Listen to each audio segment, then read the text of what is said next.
السلام عليكم ورحمة الله وبركاته. الحمد لله رب العالمين وبه نستعين على أمور الدنيا والدين وبه نستغفره وبه نستهديه. الصلاة والسلام على أشرف الأنبياء والمرسلين سيدنا وحبيبنا وشفيعنا وقدوتنا محمد وعلى آله وأصحابه وأتباعه إلى يوم الدين. اللهم افتح علينا حكمتك وانشر علينا من خزائن رحمتك يا أرحم الراحمين. اللهم ادفع واكشف عنا البلاء والوباء والفحشاء ما لا يكشفه أحد غيرك. اللهم اتمم بالخير. ثم أما بعد.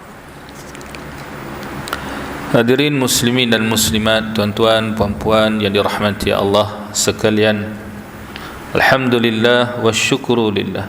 Ya, pertama-tamanya sama-sama kita sentiasa mengucapkan dan memanjatkan puji serta syukur yang semulia-mulianya kehadrat Allah Subhanahu wa taala atas segala limpahan nikmat kurniaan Allah yang dikurniakan Allah, yang diberikan Allah kepada kita di sepanjang kehidupan kita di dunia ini.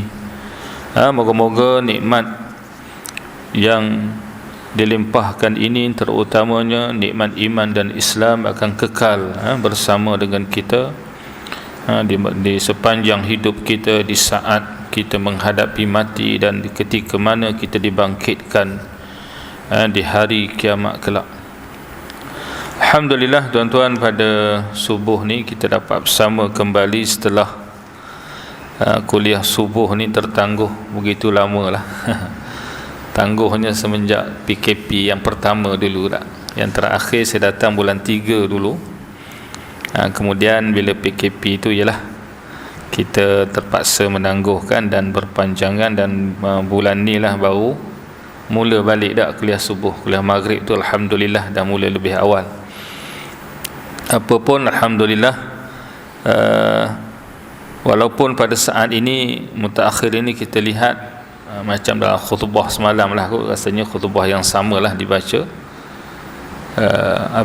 virus ini ataupun wabak ini kembali meningkat lah dalam negara kita. Bahkan dalam daerah kita ni pun saya difahamkan daripada sumber yang dipercayai lah, ada juga kes-kes positif lah. Jadi sebab itulah diingatkan pada kita supaya mematuhi SOP itulah, SOP, mematuhi arahan-arahan semasa demi untuk kebaikan kita juga dan orang-orang yang kita kasihi di sekeliling kita. Di samping kita tidak lupa untuk sentiasa beristighfar, bertaubat dan berdoa kepada Allah Subhanahu wa taala. Moga-moga Allah taala dengan rahmatnya, dengan belas kasihannya kepada kita akan menghilangkan musibah wabak COVID-19 ini, insya-Allah. Amin ya rabbal alamin. Tuan-tuan, insya-Allah kita masih atau kita akan menyambung lagi perbincangan di dalam kitab kita Misteri Alam Kubur. Yang terakhir kita bincang adalah dalam tajuk yang berkaitan dengan nikmat kubur. Nikmat kubur, yang mana di dalam tajuk ini pengarang membawa kepada kita riwayat-riwayat hadis yang kebanyakannya bertaraf sebagai hadis marfu', hadis yang disandarkan kepada Nabi sallallahu alaihi wasallam, sama ada rawinya itu sampai kepada Nabi ataupun kepada para sahabat. Ya, ini adalah hadis marfu', dan hadis marfu' ini kadang-kadang dia boleh menjadi hadis marfu' yang sahih, yang hasan dan seumpamanya. Di dalam hadis pertama yang panjang yang kita telah baca sebahagiannya tapi tak selesai lagi pada kali yang pertama dulu dalam tajuk ni, hadisnya agak panjang, yang mana secara sepintas lalu dalam hadis yang diriwayatkan oleh Abu Ya'la dan Ibnu Abi Dunya, yang diriwayatkan, yang diambil daripada Sayyidina Anas bin Malik radhiyallahu anhu daripada Tamim Ad-Dari, bahawa Allah Ta'ala berfirman kepada malaikat maut. Itulah, ini kisahnya adalah, hadis ini menceritakan saat seseorang itu hendak dicabut nyawanya oleh Allah Subhanahu wa Ta'ala. Kalau yang nak meninggal itu, yang sudah sampai ajalnya itu adalah seorang mukmin, seorang mukmin yang saleh, yang bertakwa, maka Allah Ta'ala berkata kepada malaikatnya, pergilah kamu kepada waliku, kepada kekasihku, dan bawalah ia datang. Maknanya dimuliakan si mati itu. Lalu diceritakan, pergilah malaikat maut dengan ditemani oleh 500 malaikat yang membawa kafan dan cendana daripada syurga, membawa beberapa pohon raihan yang terdapat padanya bau-bauan yang berbeza-beza, bauan-bauan kasturi yang mewangi, membawa sutera yang putih, dan membawa kemuliaan-kemuliaan yang lainnya. Ruhnya dicabut dengan penuh kemuliaan, dengan penuh lemah lembut, dibawa ke satu tempat yang mulia di sisi Allah Subhanahu wa Ta'ala, dan seterusnya. Begitulah diceritakan. Begitu juga sebaliknya, kalau roh orang yang meninggal itu adalah orang-orang yang kafir, orang-orang yang mujrim, orang-orang yang fasik dan seumpamanya, maka pada waktu itu roh mereka itu dicabut dengan kasar oleh malaikat maut. Malaikat maut datang dalam bentuk yang menakutkan, yang kasar, lalu mencabut roh orang ini dengan cara yang kasar. Kemudian mereka juga diiringi oleh malaikat azab, yang maknanya yang dibawa rohnya dalam keadaan yang hina dan seumpamanya. Baik, itu sepintas lalulah yang hadis yang telah kita baca sebahagiannya. Baik, kita sambung dalam seterusnya ya. Seterusnya dalam riwayat ini menceritakan, kemudian Allah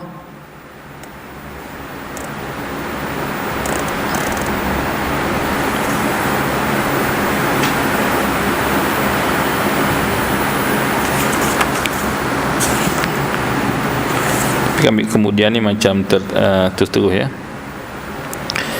Baik, di dalam hadis ini diceritakan, saya ambil ke belakang sikit.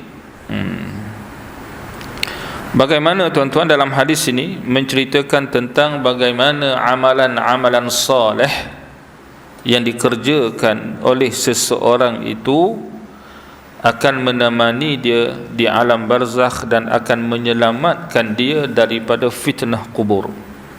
Ya, menyelamatkan dia daripada fitnah kubur. Sehingga disebut, saya undur sikit, apabila dia, yakni jenazah itu dihantar ke kuburnya, maka datanglah sembahyangnya dari pihak kanannya, dan puasanya dari pihak kirinya, dan Al-Quran dan zikir dari pihak kepalanya. Ya, ibadah-ibadah kita yang kita buat dengan ikhlas ni tuan-tuan, datang kanan, kiri, atas, dan juga di bawah kita. Dan datanglah sabar dari satu sudut kuburnya. Kemudian Allah utuskan sepuak malaikat azab yang mendatanginya dari pihak kanannya. Maka berkatalah sembahyangnya, tinggalkanlah dia. Demi Allah, sesungguhnya dia sentiasa berdiri mengerjakan sembahyang sepanjang umurnya, dan sekarang dia menuntut kesenangan ketika berada di dalam kubur. Ya, datang ke kanan, solat kita mempertahankan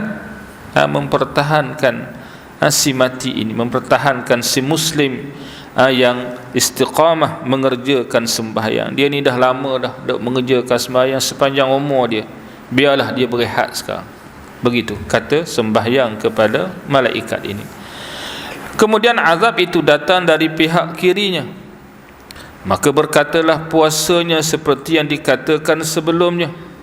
Dia ni dah lama dah mengerjakan puasa sepanjang hidup dia dah, menahan lapar, menahan dahaga, menahan perkara yang boleh merosakkan pahala puasa dia, biarlah dia berehat. Jadi tak dapat datang sebelah kiri. Kemudian azab itu datang dari pihak kepalanya, maka dikatakan seperti yang dikatakan sebelumnya. Maka setiap azab yang datang dari mana-mana arah tubuhnya untuk mencari jalan masuk, didapatinya wali Allah itu, yakni orang yang meninggal tadi, yang disebut Allah sebagai walinya, sebagai kekasihnya itu, dipelihara oleh amal-amal ketaatannya. Kemudian azab itu pun keluar. Azab tu bila tak boleh datang dah daripada mana-mana arah, dia pun keluar. Lalu berkatalah sabar kepada sekalian amalannya. Data pula sifat sabar dia. Masa dia hidup dulu atas dunia, dia seorang yang sabar. Sabar ini ulama bahagikan paling tidak ada 3 dah. Sabar dalam ketaatan, yakni dalam mengerjakan perintah-perintah Allah, dalam mentaati Allah kita kena sabar. Tuan-tuan nak kena sabar dalam solatnya, sabar di dalam puasanya, sabar dalam kerja-kerja taat yang lain. Yang keduanya sabar di dalam meninggalkan maksiat. Sebab maksiat ni tuan-tuan benda yang seronok, benda yang nafsu kita ni teringin, teringin sangat. Ini maksiat. Sebab nafsu ni pun sifat dia, inna nafsa la ammaratun bis-su'. Sesungguhnya nafsu itu sangat-sangat mengajak ke arah kejahatan. Kadang-kadang maksiat ini, kita ni berpeluang untuk buat maksiat itu masa kita duduk sorang-sorang, duduk tempat yang orang tak kenal dan macam-macam lah. Ataupun pada ketika kita berdua sahaja tak, macam orang makan rasuah tuan-tuan, dia berdua, dia tengok memang dia tak nampak lah malaikat, dia tak nampak lah Allah. Lalu begitu. Jadi kena sabar di dalam meninggalkan maksiat. Yang ketiganya adalah sabar di dalam menghadapi musibah. Macam sekarang lah kita diuji dengan musibah COVID-19, wabak COVID-19. Jadi kita kena sabar di dalam menghadapi ujian itu. Kalaulah Nabi Ayyub alaihi salam dah berapa puluh tahun dia sabar dalam menghadapi ujian penyakit, sehingga dia tak boleh bergerak, tak bergerak dia hanyalah berzikir, mengingati Allah dengan hati dan lidah dia. Baik, tapi dia sabar dan akhirnya Allah Ta'ala memberikan jalan keluar kepadanya. Baik, jadi berkatalah sabar kepada sekalian amalannya. Tidak ada yang menghalang aku untuk melakukan seperti yang kamu lakukan. Aku pun akan menyelamatkan orang ni seperti kamu wahai solat, kamu wahai puasa, kamu wahai amalan-amalan. Dia berkata kepada amal-amal soleh yang lain, aku pun boleh, aku juga akan menyelamatkan orang ini, ya. Tetapi dia kata melainkan kerana aku lihat kamu sudah memadai, tapi aku tengok kamu ni dah cukup dah untuk mempertahankan, memelihara orang ini daripada menerima fitnah kedatangan azab di dalam kubur. Dia katalah, tetapi jika kamu tidak berupaya mempertahankannya, maka akulah yang akan mempertahankannya. Itu kata sabar pada amalan-amalan yang lain. Oleh kerana kamu, yakni amalan yang lain, telah menolak azab itu daripadanya, maka aku yang akan menjadi simpanan, yakni yang akan menolongnya ketika dia melintas di atas titian sirat dan memasukinya. Jadi aku ni akan tolong dia nanti ketika dia melintasi titian sirat. yang di bawahnya itu adalah kawah neraka. Bawah tu kawah neraka, kiri kanan ada pengait-pengait yang cangkuk, yang kait dan cangkuk seseorang itu supaya jatuh dalam neraka. Baik, ini sambungan kita ya. Kemudian Allah mengutuskan 2 malaikat, yang kedua-dua matanya seperti kilat yang menyambar. Jadi tuan-tuan, hadis ni, hadis-hadis tentang fitnah kubur, azab kubur ini datang dalam riwayat yang berbagai ya. Kalau tengok hadis ini yang sedang kita baca, sebelum 2 malaikat yakni Munkar dan Nakir datang dulu datang dulu apa yang disebut tadi, azab. Datang dulu azab. Suatu makhluk Allah dinamakan azab itu datang untuk mengenakan azab, mengenakan fitnah kepada si mati. Dari arah kepala, dari arah kanan, kiri nak datang, tapi dihalang oleh amal-amal soleh.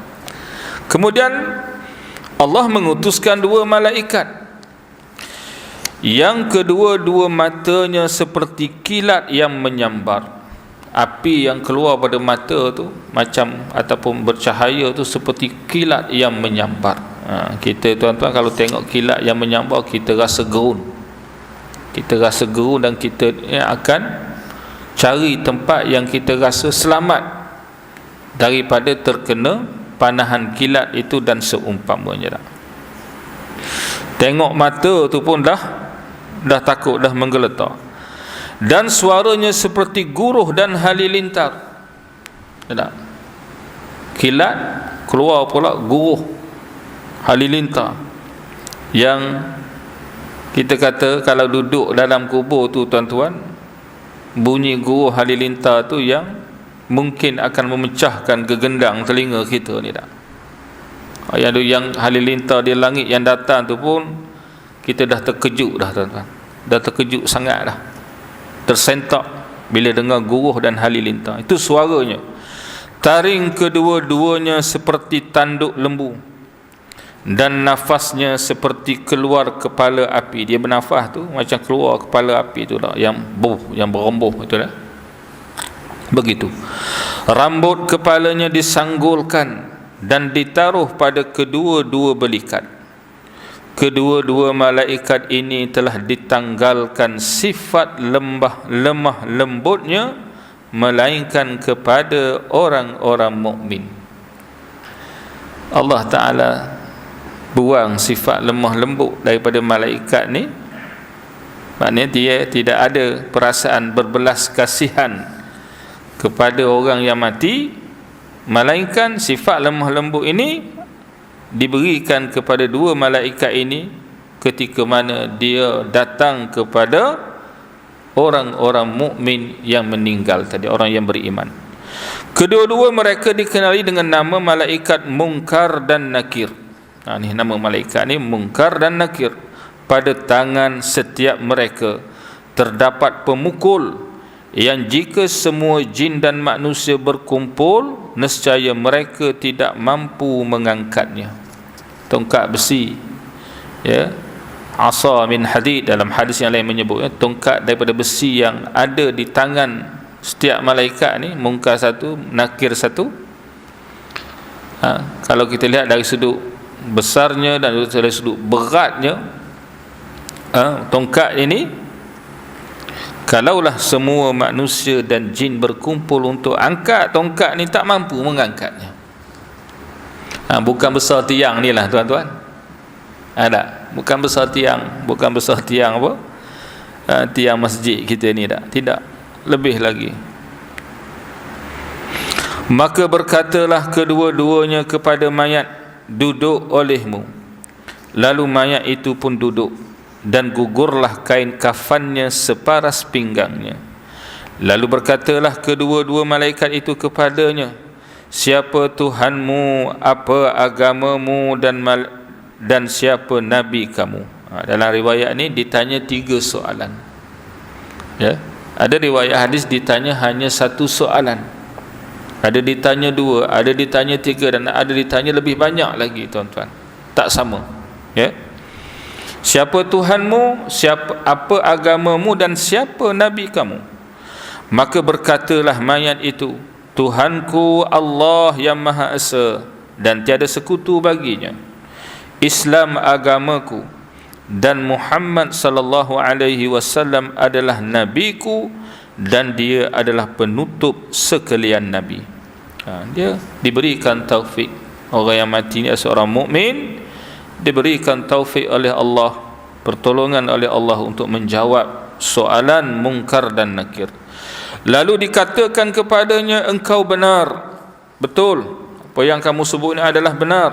Kemudian kedua-dua malaikat itu meluaskan kuburnya dari hadapan, dari arah belakang, kanan, kiri, dan dari arah kepala dan kakinya.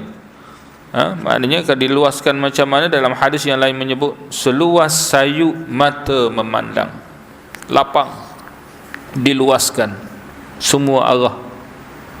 Seolah-olah dia duduk di tengah kawasan yang begitu luas, yang begitu lapang. Tapi bukan setakat luas dan lapang, nanti diceritakan dia juga merasakan sebahagian daripada nikmat syurga. Kemudian kedua-dua malaikat itu berkata kepadanya, perhatikan di atasmu, tengok sebelah atas kamu. Lalu diperhatikan, lalu si mati ini memerhati pada sebelah atas. Tiba-tiba terbukalah pandangannya ke syurga. Maka berkatalah kedua-dua malaikat itu kepadanya, inilah tempat kamu wahai wali Allah, wahai kekasih Allah. Engkau sesungguhnya taat kepada Allah. Kamu adalah seorang yang taat, yang patuh, yang tunduk kepada Allah Subhanahu wa taala. Demi Tuhan yang diri Muhammad di tangannya, yakni di dalam kekuasaannya. Lalu masuklah ke dalam hatinya rasa suka yang tidak berpatah balik selama-lamanya. Lalu masuklah rasa kegembiraan yang tidak hilang-hilang selama-lamanya dalam hati si mati itu, tak kala dibukakan kepadanya pintu syurga. Kalau dalam riwayat yang lain, dalam hadis yang lain nantilah kita akan tengok, diceritakan dibuka 77 pintu, bukan satu pintu, 77 pintu menuju ke syurga. Ya, itu. Jadi kalau satu pintu nikmat daripada syurga itu masuk ke kuburnya, masya-Allah tabarakallah dah tak. Tapi kalau dibuka 77 pintu, macam rumah kita lah tuan-tuan, ada pintu besar, ada tingkat-tingkat pula tak. Yang banyak, tentulah rumah tu pun kita rasa lapang, kita rasa selesa, nyaman dan seumpamanya. Kemudian dikatakan kepadanya, yakni malaikat berkata kepada wali Allah ini, kekasih Allah ini, perhatikanlah di bawahmu, tengok pula sebelah bawah kamu. Maka diperhatikannya, dia pun tengok. Tiba-tiba terbukalah pandangannya kepada neraka. Lalu berkatalah kedua-dua malaikat itu kepadanya, wahai wali Allah, engkau terlepas daripada ini. Ni yang kamu ni selamat ni daripada apa ni? Daripada azab neraka yang dahsyat ini. Dia melihat bagaimana dahsyatnya azab yang ada di dalam neraka. Maka sabda Rasulullah sallallahu alaihi wasallam, demi Tuhan yang diriku pada tangan, yakni pada kekuasaannya, lalu masuklah ke dalam hatinya kesukaan yang tidak berbolak-balik selama-lamanya. Lalu dia pun bertambah gembira lagi tuan-tuan. Tadi tengok syurga, ini tengok tempat yang dia selamat, iaitu neraka. Maka bertambahlah lagi kegembiraan yang tak hilang selama-lamanya daripada diri dia. Kemudian dibukakan kepadanya 77 pintu ke syurga, dan datanglah kepadanya bau-bauan dan hawa segarnya, sehingga Allah bangkitkannya dari kuburnya. Itu dia. 77 pintu dibuka tuan-tuan, datanglah bau-bauan syurga, kesegaran, kenyamanan, kenikmatan syurga. Dia berkekal dalam keadaan begitu sehinggalah dia dibangkitkan daripada kuburnya, yakni di hari kebangkitan, untuk menerima hisab dan seterusnya. Ini hadis yang pertama, yang panjang, yang dibawa oleh pengarang. Baik, seterusnya dibawa riwayat yang lain, ya, masih menceritakan tentang nikmat kubur, menceritakan nikmat kubur. Tuan-tuan, bila kita baca hadis-hadis tentang nikmat kubur ini, kalau dalam istilahnya ini adalah sebagai targhib, sebagai perkara yang memberikan kita ini galakkan untuk istiqamah di dalam beramal saleh, supaya kita ni rasa ada keinginan yang tinggi, kita ada keazaman, kita ada kehendak, kita ada kesungguhan untuk melakukan amal-amal yang saleh ini. Apabila kita ini dijanjikan Allah dengan janji yang benar untuk mendapat nikmat-nikmat pertolongan dan seumpamanya ketika mana kita berada di alam kubur lagi, sebelum kita dibangkitkan di hari kiamat. Ka'ab al-Ahbar, Ka'ab al-Ahbar, cuma dalam buku ni ditulis bin al-Ahbar, sebenarnya dia bukan bin al-Ahbar, dia Ka'ab al-Ahbar, gelaran dia al-Ahbar, ya. Dia salah seorang Yahudi, asalnya dia seorang Yahudi yang masuk Islam ada riwayat kata pada zaman Sayyidina Abu Bakar As-Siddiq, ada yang menyatakan pada zaman Sayyidina Umar Al-Khattab. Dia ni sempat dengan Nabi, dia sempat dengan zaman Nabi, tapi dia belum masuk Islam. Dan diceritakan bahawa Ka'ab al-Ahbar ini, masa dia ni masih beragama Yahudi, dia tinggal di Yaman, kemudian barulah dia datang ke Madinah, duduk dengan umat Islam di Madinah. Ni Ka'ab al-Ahbar. Ahbar itu gelaran kerana dia ini seorang yang alim, seorang yang banyak ilmu, yang ilmu berkaitan dengan maknanya dengan kitab Taurat, dengan kisah-kisah orang-orang Bani Israel dan seumpamanya. Baik, Ka'ab al-Ahbar radhiyallahu anhu meriwayatkan dengan katanya,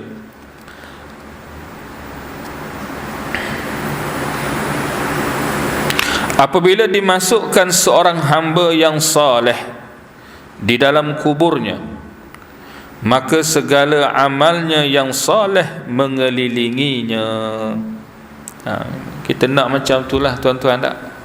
Tapi syaratnya para ulama menyebut iaitulah amalan yang ikhlas kerana Allah, yang betul-betul ikhlas lah, ya. Lalu datanglah malaikat azab dari arah kedua-dua kakinya, lantas berkatalah sembahyangnya, pergilah kamu dari sini. Sembahyang halang, malaikat azab datang daripada arah kaki. Kemudian malaikat itu datang dari arah kepalanya, lantas berkatalah puasanya, tiada jalan bagi kamu ke atasnya, kerana orang ini telah lama kehausan di negeri dunia. Dia lama dah duk haus apa semua, dan ni sekarang dia nak berehat dah. Sebab itulah tuan-tuan, kita ni satu sudut tuan-tuan, jangan merasa takut dan bimbang untuk mati. Jangan rasa takut dan bimbang untuk mati, kerana sebenarnya mati itu adalah tempat berehat bagi orang-orang mukmin.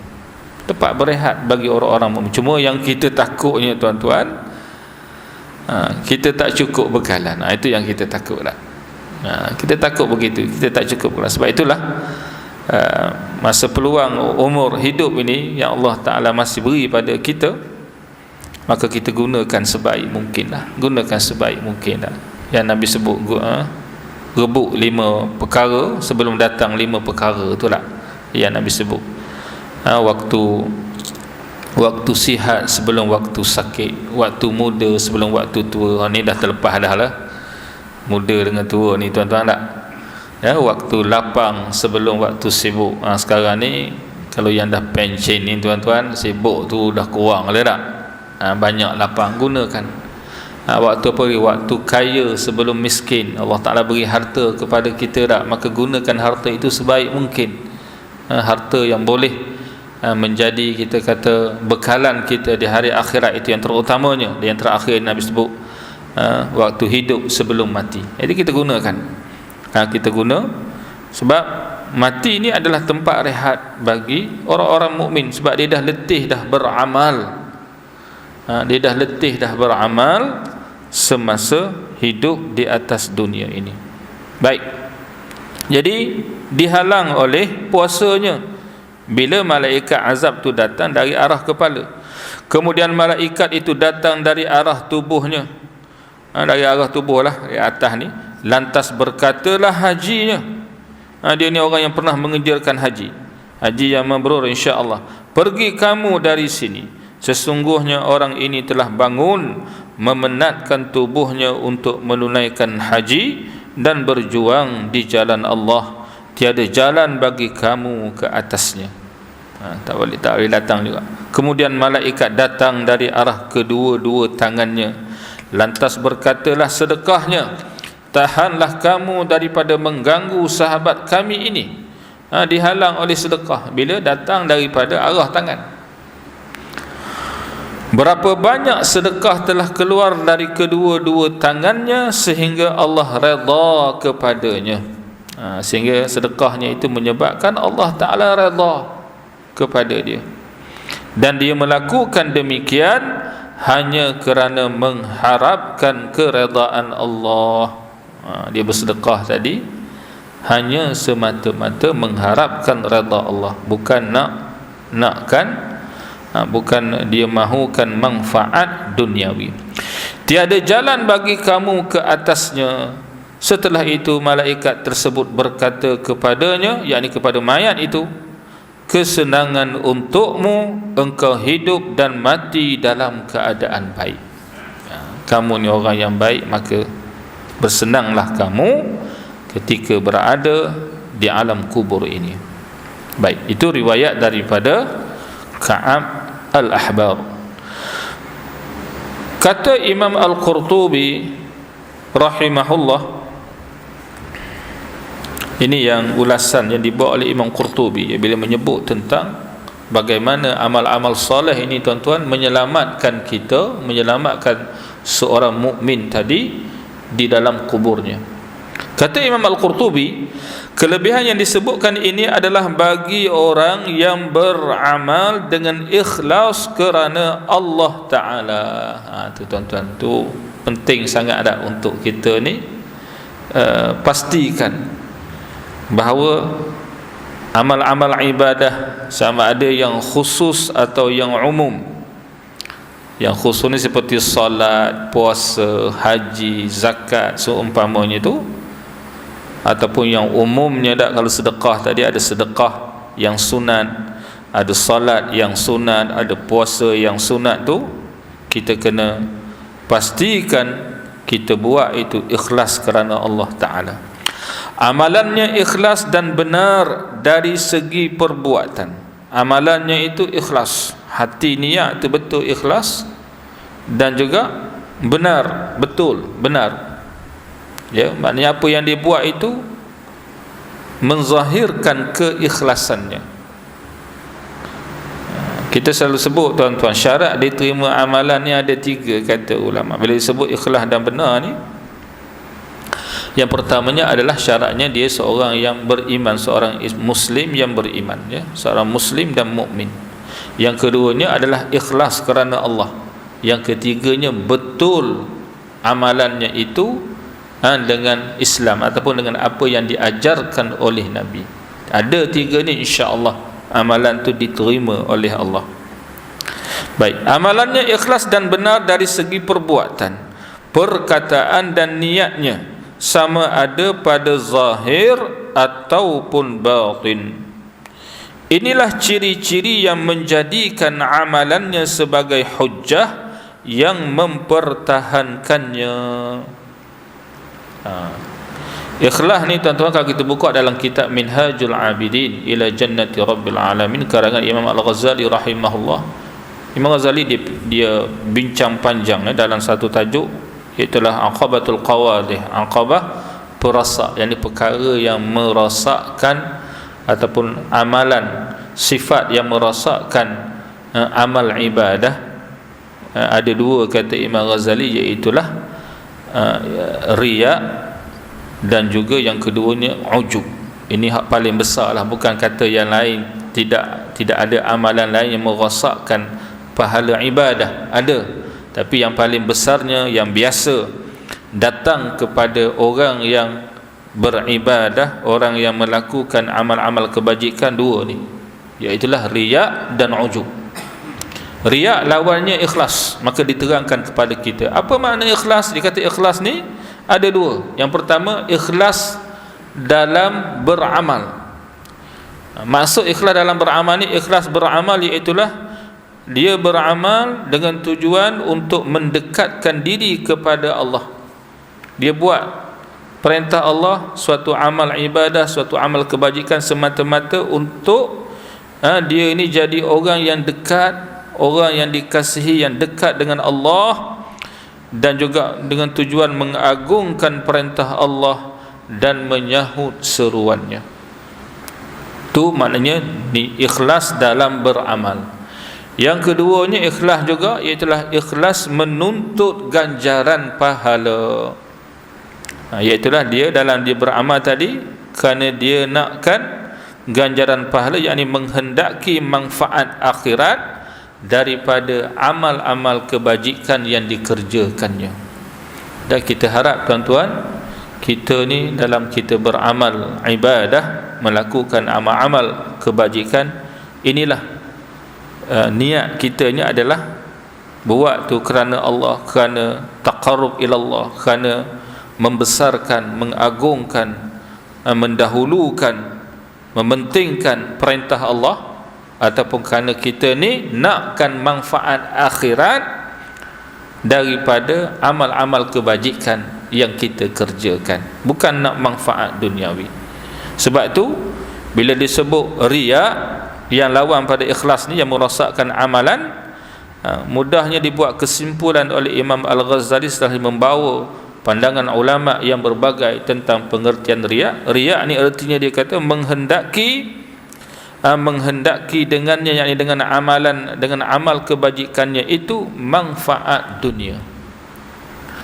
Mana-mana amalan yang kalau ada dalam hati kita ni nakkan manfaat dunia, maka itu dinamakan riya.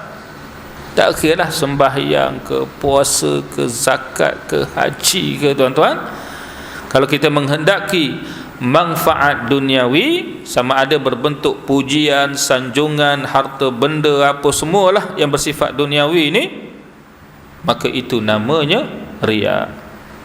Sehingga kan disebut bahawa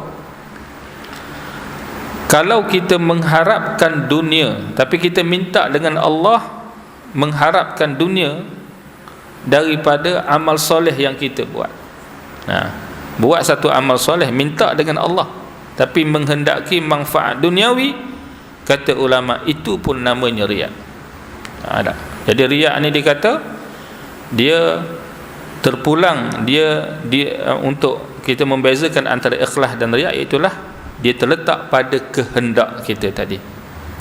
Kehendak kita itu, adakah kehendak manfaat akhirat atau kehendak manfaat duniawi?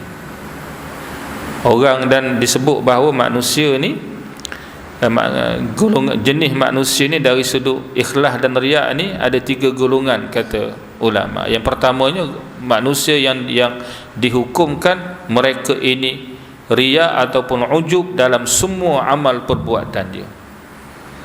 Ini orang yang mengaku Islam tapi akidahnya dah rosak, seperti disebut golongan Mu'tazilah dan Qadariyah. Yang keduanya orang yang betul-betul ikhlas dalam semua amalan dia. Ini orang-orang yang kita kata orang-orang yang arifin, orang-orang yang betul-betul mengenali Allah, orang-orang yang teguh imannya, yang istiqamah amalannya. Dan yang ketiganya, orang awam, yakni yang bercampur, tuan-tuan, bercampur, ikhlas. Ikhlas dengan riak, dengan wujud ni duk bercampur, duk main, datang pergi. Ni macam kita semua lah, orang-orang awam ni tak. Dalam kita buat perkara-perkara kebajikan, kadang-kadang duk timbul juga dalam diri kita ini nakkan manfaat duniawi. Kadang-kadang tu dalam bentuk pujian daripada orang lah. Jadi kita hati-hati, takut nanti perkara itu akan merosakkan, sama ada kata ulama, rosak terus amalan tu, na'udzubillah, atau dia merosakkan, yakni dia membatalkan sebahagian daripada pahala amal kebajikan yang kita buat. Ada ulama kata akan hilang separuh, ada kata akan hilang 1/4, ada yang sebut hilang tu dari sudut gandaan pahala pokok dapat, tapi gandaan pahala tidak ada. Ini kata pendapat-pendapat ulama tentang bagaimana riak dan ujub ini boleh merosakkan pahala atau merosakkan amalan seseorang. Baik, jadi yang disebut di sini, dia kata Imam Al-Qurtubi ini memberi ingat, iaitulah ikhlas. Inilah ciri-ciri yang menjadikan amalannya sebagai hujjah yang mempertahankannya. Barulah amalan yang macam inilah, tuan-tuan, yang betul-betul ikhlas tadi, yang akan mempertahankan kita di ketika mana malaikat azab datang daripada segala arah, ketika mana kita berada dalam kubur. Adapun orang yang melakukan amal kerana riak dan mahu disebut-sebut orang, ya, kerana nakkan manfaat duniawi tadi, kita dah sebut tentang makna riak, maka tiadalah terangkat sesuatu pun daripada siksaannya. Dia akan menerima siksaan kubur, na'udzubillah, ya. Yang terakhir, kita ambil satu hadis yang ringkas sahaja. Imam Ad-Dailami meriwayatkan daripada Ibnu Abbas radhiyallahu anhuma hadis secara marfu'. Ada juga hadis yang marfu' yang bermaksud apabila seorang alim, seorang yang berilmu, maksudnya orang yang berilmu dan dia juga beramal dengan ilmu dia, apabila seorang alim meninggal dunia, maka menjelmalah ilmunya di dalam kubur untuk berdamping dan berjinak dengannya sampai hari kiamat. Ilmu tu, kalau ilmu yang dia sampaikan, sebab Nabi pun sebutlah antara benda yang, perkara yang bermanfaat untuk seseorang setelah dia mati, yakni pahalanya itu masih dia dapat walaupun dia sudah berada di alam barzakh, iaitulah wa ilmihi dan apa itu disebut, idza mata ibnu adam inqata'a amaluhu illa min thalath, iaitulah ada 3 perkara tak yang tidak akan terputus, iaitulah sedekahun jariyah, sedekah jariyah. Yang kedua, wa ilmun yuntafa'u bih, ilmu yang dimanfaatkan dengannya, ilmu yang dia sampaikan dan memberi manfaat dan dimanfaatkan oleh orang lain, dan doa anak-anak yang soleh. Jadi kata Imam Ad-Dailami begini, ya, ilmu ni akan datang berdamping dan berjinak dengannya sampai hari kiamat, serta mencegahnya daripada segala binatang yang melata di dalam bumi. Maka mungkin inilah sebabnya kadang-kadang orang yang macam ni, jenazahnya itu dipelihara oleh Allah, jasadnya itu dipelihara oleh Allah, sehingga tiada binatang-binatang yang dalam perut bumi itu akan merosakkan jasad dia. Wallahu a'lam bis-shawab. Jadi setakat itu dulu untuk kali ini.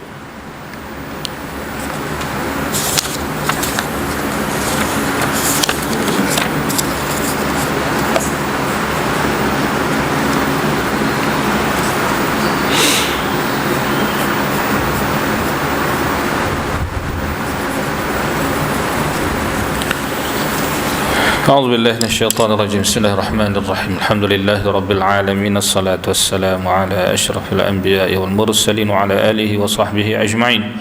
اللهم إنك عفو كريم تحب العفو فاعف عنا وعن والدينا وعن جميع المؤمنين والمؤمنات برحمتك يا أرحم الراحمين. اللهم إنا نسألك رضاك والجنة ونعوذ بك من سخطك والنار. اللهم علمنا مما ينفعنا وانفعنا مما علمتنا. اللهم زدنا علما وارزقنا فهما. اللهم اجعلنا من الذين يستمعون القول فيتبعون أحسنه. اللهم دبرنا يا الله فإنا لا نحسن التدبير. اللهم ردنا إلى دينك الإسلام ردا جميلا. اللهم إنا نعوذ بك من فتنة المحيا والممات ومن فتنة القبور ومن فتنة المسيح الدجال. اللهم عافنا من كل بلاء الدنيا وعذاب الآخرة وشر الدنيا وشر الآخرة. اللهم طهر قلوبنا من النفاق وأعمالنا من الرياء والعجب وألسنتنا من الكذب وأعيننا من الخيانة، وإنك يا الله تعلم خائنة الأعين وما تخفي الصدور برحمتك يا أرحم الراحمين. ربنا آتنا في الدنيا حسنة وفي الآخرة حسنة وقنا عذاب النار. وصلى الله على سيدنا محمد وعلى آله وصحبه وبارك وسلم والحمد لله رب العالمين.